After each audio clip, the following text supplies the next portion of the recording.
um evangelho diferente, ou seja, um Jesus diferente.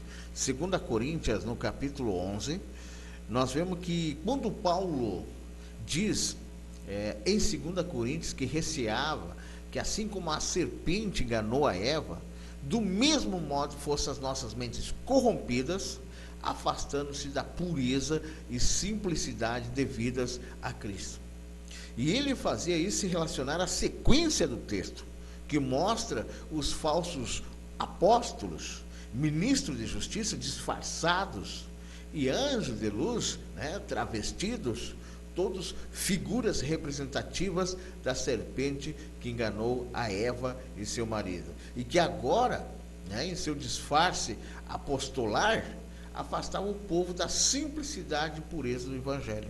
Fosse com sua crença legalista e antigraça, judaizante naquele tempo, fosse mediante as perversões de evangelhos gnósticos do Cristo esotérico, os quais eles tentavam vender para o povo. Entretanto, ao dizer receio de vós, que assim como a serpente enganou a Eva, assim também sejam corrompidas as vossas mentes. O apóstolo abria uma nova dimensão para o Éden. Sim, o Éden da Mesopotâmia, geográfico, dava agora lugar ao Éden não lugarizado, e que existe e reexiste sempre outra vez no coração humano, posto que a arquitetura da alma humana, ela é sempre um Éden, sim, um Éden no útero da mãe, de onde somos expulsos, um Éden na infância, a qual somos também expulsos, um Éden na adolescência, de onde somos forçados a sair, um Éden na juventude, de onde se tem que sair para virar adulto e arar a terra, e também um Éden histórico, do qual sairemos não mais como expulsos, mas como elevados à glória pela graça de Cristo. Ora, de um lado, todos estão fora do Éden, pois pecamos à semelhança do pecado de Adão, segundo Paulo, escrevendo aos Romanos, por isso se diz que todos pecaram e que todos igualmente carecem da glória de Deus.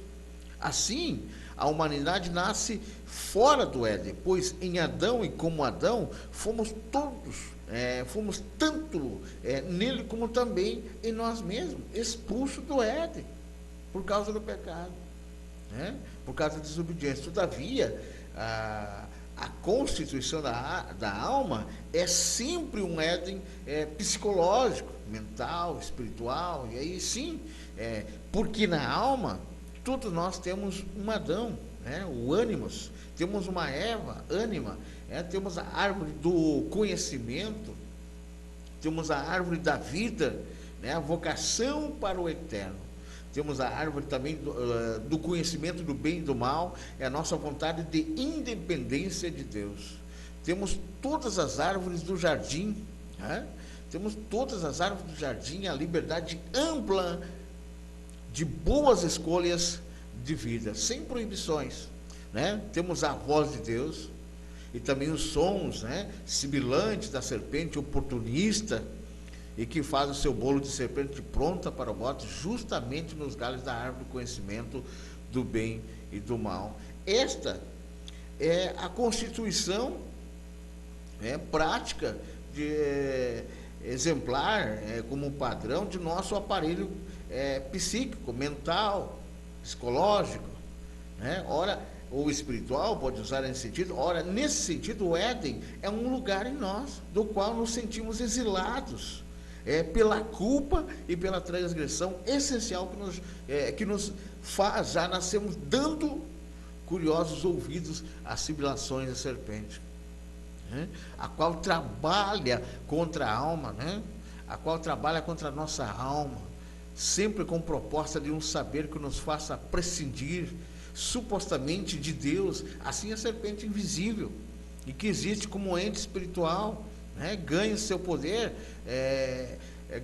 quando a serpente do aparelho psíquico, do emocional, mental, espiritual, repete para nós conforme nossas pulsões interiores, as mesmas propostas feitas pela serpente do Éden mesopotâmico. E desse modo, mesmo expulso do Éden, carregamos-lo com realidade psíquica, né? Com aquela realidade mental, espiritual, arquetípica em nós mesmos. E ora assim, com um querubim foi posto no caminho para a árvore da vida, no Éden da Bíblia, assim também há um querubim no Éden da alma, né? Que nos impede o acesso autônomo à vida sem Deus, ou seja, a tentativa de viver eternamente sem Deus. E daí vem todo o sentimento de idas e vindas que sentimos em nós. Ora nos sentimos no Éden, ora exilados dele, tudo isso sendo reeditado pelas experiências de culpa. E Paulo diz que os coríntios estavam vivendo na graça e na experiência de uma Eva não seduzida. Olha bem, de uma Eva não seduzida. Como você vai vendo, a gente vai mostrando para você também aqui, né, os vídeos que você vai assistindo, né, vai tendo aí um pouco da noção do que aconteceu lá. A gente vai mostrando para você, né? E como eu estava dizendo para você, Paulo diz para a igreja de Corinto que estava vivendo na graça a experiência de uma Eva não seduzida, né? Existindo um Éden pacífico pelo amor e pelo perdão de Deus. Entretanto, ele avisa que, como os mesmos elementos do Éden existem em nós, continua sempre a possibilidade de que as serpentes de fora, no caso deles, os falsos apóstolos, ministros da justiça, né, pudessem encontrar o seu recíproco narcisista, né, em nós, e assim sermos enganados e mais uma vez expulsos do Éden da simplicidade e pureza de Cristo, né? É por tal razão que muitos cristãos confessam o tempo todo que são de Cristo, mas apesar disso, vivem um estado permanente de angústia. Sim, a angústia dos exilados, e eles nem mesmo sabem a razão, né? Eu digo isto porque somente a simplicidade e a pureza do Evangelho, vivido pela fé no Filho de Deus, é que nos veste para que a existência no Éden interior não seja feita da culpa, né? Que se esconde por trás das árvores do jardim, né? Mas da paz dos reconciliados e vestidos pelo sangue do Cordeiro. Entretanto, quem não reconhece que o cenário do Éden o habita, esse é sempre enganado, pensando que a serpente de fora é que nos manipula, sem darmos conta que é a serpente que habita, né, a constitutividade de nosso ser, o elemento psíquico, ou seja, o elemento psicológico, o elemento mental, espiritual, né, que mais nos seduz, a autonomia, ou qualquer que seja outro evangelho, assim, a palavra seria arquetípica, né?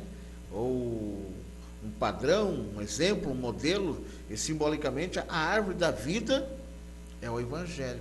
As outras árvores do jardim são todas nossas, são toda a nossa liberdade. Agora, tem a árvore do conhecimento do bem e do mal, que é a nossa intrínseca vontade de ascender por conta própria, ou seja, a independência de Deus. E a serpente, ela é a pulsão desse desejo, né? A ânima é a via pela qual o desejo de transcendência se torna objeto de perversão, né? Ou seja, a Eva, e agora o ânimos, o Adão, é a legitimação do ato, né? Do ato da alma, né? Do espiritual, né? Tudo isso. E o querubim é o impedimento divino que nos mantém sem a eternidade autônoma, pois do contrário, seríamos fixados num estado de irredimibilidade, e Paulo, portanto, nos assegura que somente a pureza e a simplicidade do Evangelho